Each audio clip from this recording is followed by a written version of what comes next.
primary purpose of having kids in school longer to support the local environment by having kids off the street and out of violent homes.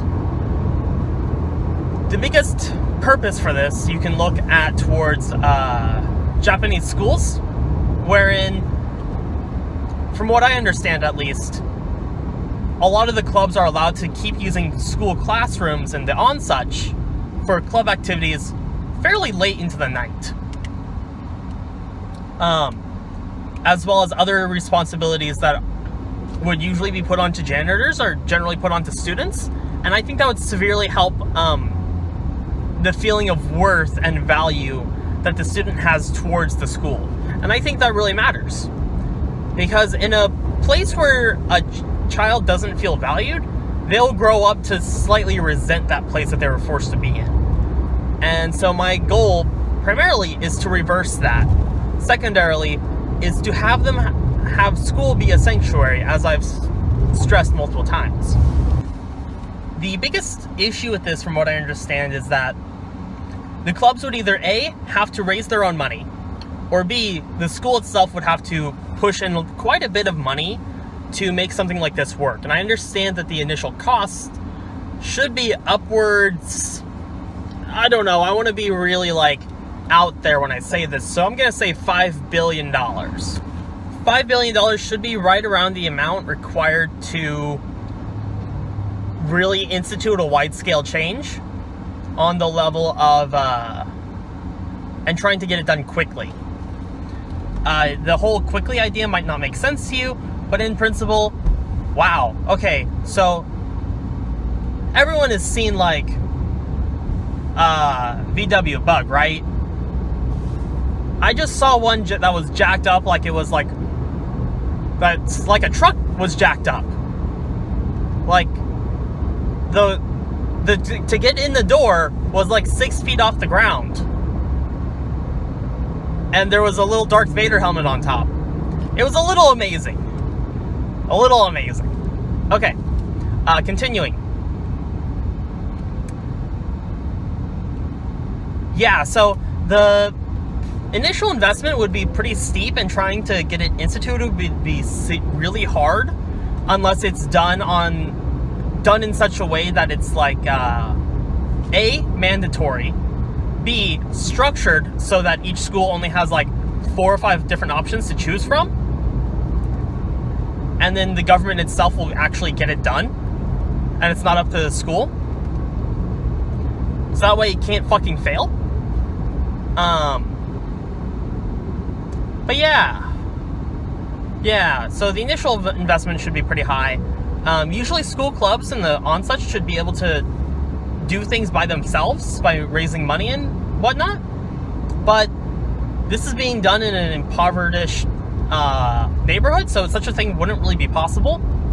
So the secondary solution to that is actually using this $5 billion to allocate money towards certain school groups so that,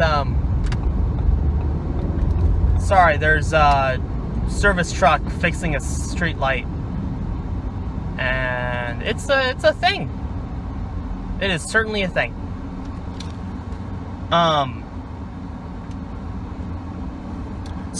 So having the school actually allocate and set aside funds for each club. Say it could have $10,000 a semester to set aside,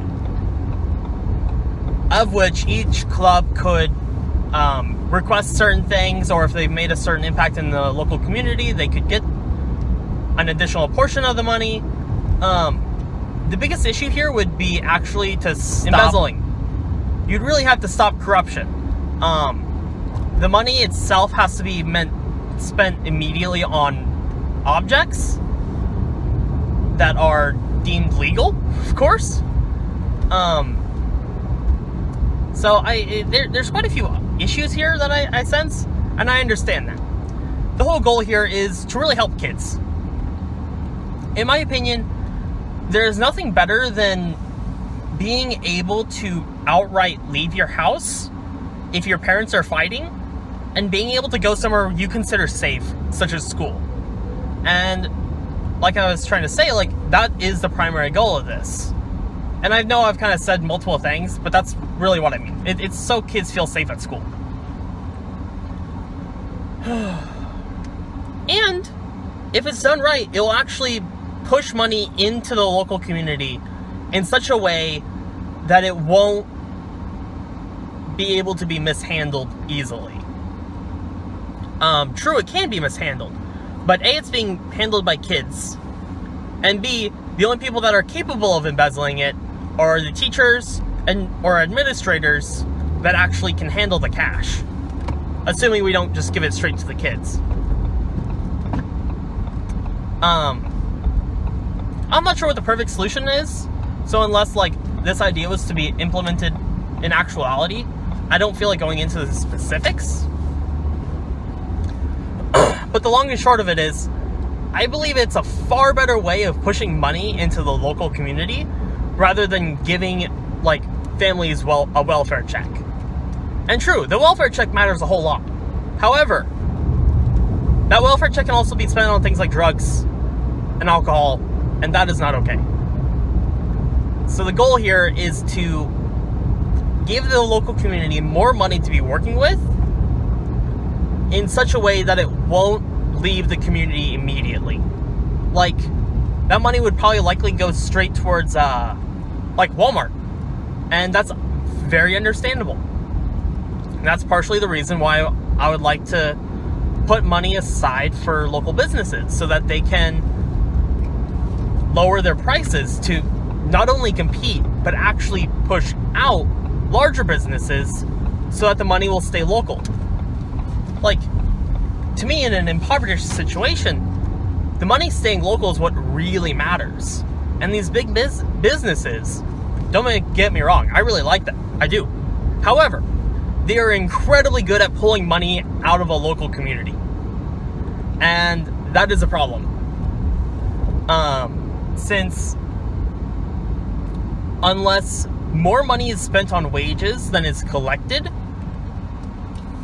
in profits, which mind you will never happen, then it's almost impossible for anything else to be realized.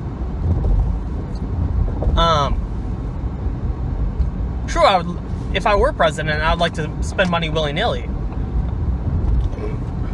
Excuse me, but I believe that's pretty irresponsible.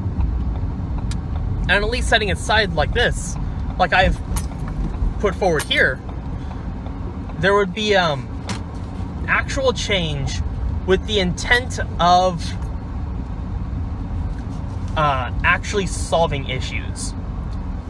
Are there school clubs already? Yes. Is it to the degree that I would like? No. Are there grants for small businesses? Totally. Is it to the degree that I want it? No. And unless I had more information, I wouldn't be able to thoroughly answer any specifics. And here I had mostly spent the second half of this video mostly going over the value of increasing the value of school to the kids. And since most of the kids can probably just walk straight to school, I believe that them being able to simply go to school as a safe haven is the best. Next time I'll try to talk about the other three ideas. Business grants, beautifying the neighborhood, and microloans. I'll get into that next time. If you've liked this video, please leave a like, subscribe if you haven't already, and I'd love a comment. Those comments and likes help more than you know, and if you do leave a comment, I'm sure I might be able to use that as a topic to talk about next time. Of which I'll see you then. Take care and have a good day. Bye-bye.